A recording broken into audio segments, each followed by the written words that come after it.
Hey everyone, it's Alexander with Apartment Locating Mastery. In this video, I'm going to tell you how I got into apartment locating. So the truth is that I never planned on getting into apartment locating. Honestly, I didn't even want to be in real estate. I got a real estate license for the same reason a lot of people got real estate licenses, and that was because I was broke and I had no idea where I was going with my life. So I stumbled, got a license, and I was hanging out with a friend one day and he told me that apartment locators could make good money. I didn't think much about it then because, to be honest, the business sounded kind of lame. I couldn't see why people would hire someone to help them find an apartment.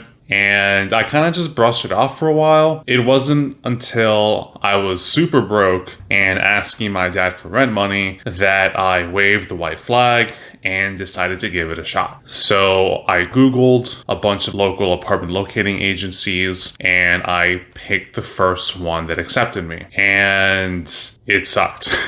The first agency I joined was entirely focused on helping local students at the University of Texas find apartments to rent. And it's probably one of the worst niches within apartment locating. I was basically 27 years old helping a bunch of college freshmen find a bunch of crappy rat-den apartments. And I lasted about a month in that agency. I left that agency and then joined another agency that focused primarily on the kind of apartment locating I do now, which is modern apartment complexes, high-end, that pay a lot of commissions. And the first check I made in that agency, closing a actual real apartment locating deal, was enough to pay my rent for that first month. And around then, I started to realize, oh wait, there actually was a lot of money to be made in this business. So shortly after that first deal, I started closing more and more deals and went from making $1,000 to $2,000 to eventually $10,000 to $15,000 a month. And that was great for a few months until I realized that I was paying a lot of my commissions to a broker who wasn't adding a lot of value. So eventually, I decided to leave my second agency to start my own agency, Taco Street Locating. And that's the agency I still run today. And in the 5 years I've been in the agency, I've closed about 400 deals and made about $800,000 in total revenue since then. So that's my story about how I got into apartment locating.